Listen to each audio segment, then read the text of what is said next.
rooting for the extra parliament route, talked about representation of other people, representation of, teachers, lobby groups. Do you, and as the national chairperson of, the UDA lobby groups, do you believe you guys are well represented through the members of parliament? Because Raila Odinga said, no, we need real people. We need the youth, represented in those talks. We need, professional represented in those groups, in those talks. We need religious leaders involved in those talks. We need professionals.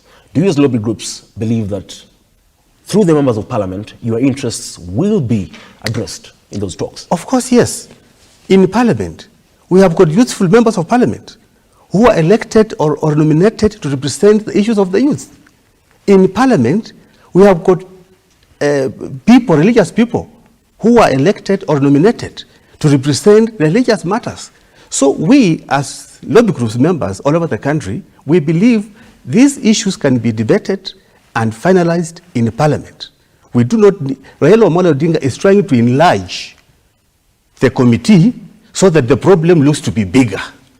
And that's where he is now creating his entry point to the government through the back door. Now, before we go back to matters, politics within the political parties, and the Kenya Kwanza in itself as well, on the center stage of these talks, yes, in the folding of political parties, Raila Odinga has hinted at going back to the streets, and he's given the administration, the Kenya Kwanza administration, and of course directly President Dr. William Ruto, an ultimatum of 2 days. That is today, Tuesday, the 9th of May 2023, and tomorrow, the 10th of May 2023. After which, if those 2 days lapse and the talks have not kick-started, they are going back to the streets.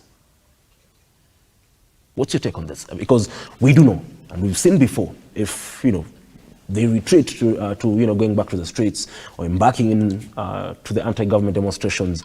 During the first anti-government demonstrations, a lot happened. People closed down their businesses, and if people close down businesses, it translates to the economy being hurt.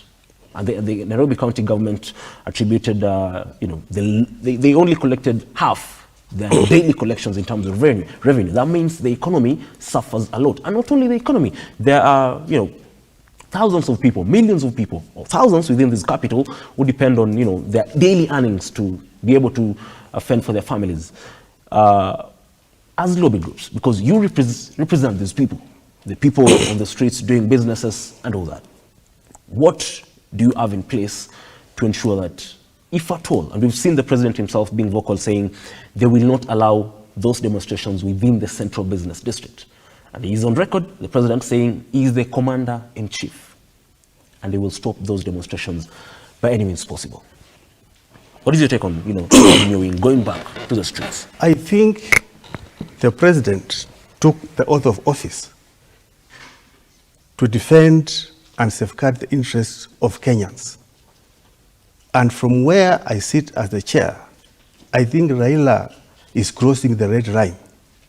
And I think if he goes on the streets and his followers destroy people's property, ABCD, we think the president should assert his authority as the commander-in-chief and take care of this nation. He is in charge. We shall support him. Raila is not above the law. In the event he leads people to destroy and hurt each other, we urge the president to exercise his powers in the constitution and arrest Raila. Well, Raila is not above the law. Arresting Raila would be a totally different debate, because a